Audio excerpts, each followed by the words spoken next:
everybody, it's Sully again, and welcome to another edition of Sundays with Sully. This week we are up in Belfast, Maine at our Front Street office. And I've got Jon with us today. He runs the Front Street location. And what we're going to do is we're going to talk about some quick, basic transducer principles, some do's and don'ts when you're looking to put transducers into a new boat, or maybe you're retrofitting what you got. And Jon, what's the first thing, what's one of the biggest things you see when transducers and we have errors on installs? What are some of the things we see?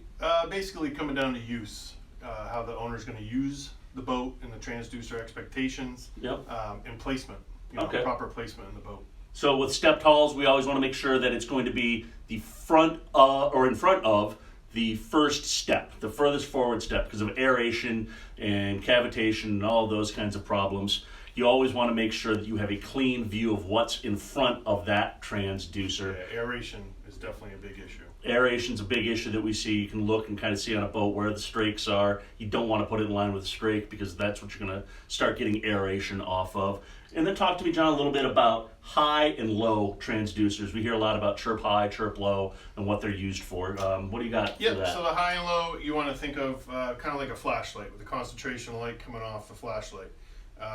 You would have a high concentration of light where the beam would be out more of a spread, and then you have a focused concentration of light where the light would be for penetrating deeper down into the water and more spot focused. So application again comes down to how he's going to be fishing, how deep the water is going to be. Is he looking for fish higher in the water depth or lower in the water depth? So those parameters all kind of come into place to make sure that we can fit that exactly to what the owner of the boat needs exactly.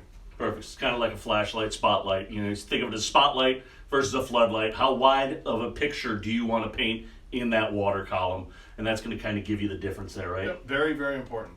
Absolutely. All right. So that's it. Hopefully we gave you guys some quick tips for selecting your next transducer. You got some more in-depth ones. We want to talk about chirp. We want to talk about side view, front view, things like that. Let us know in the comments below.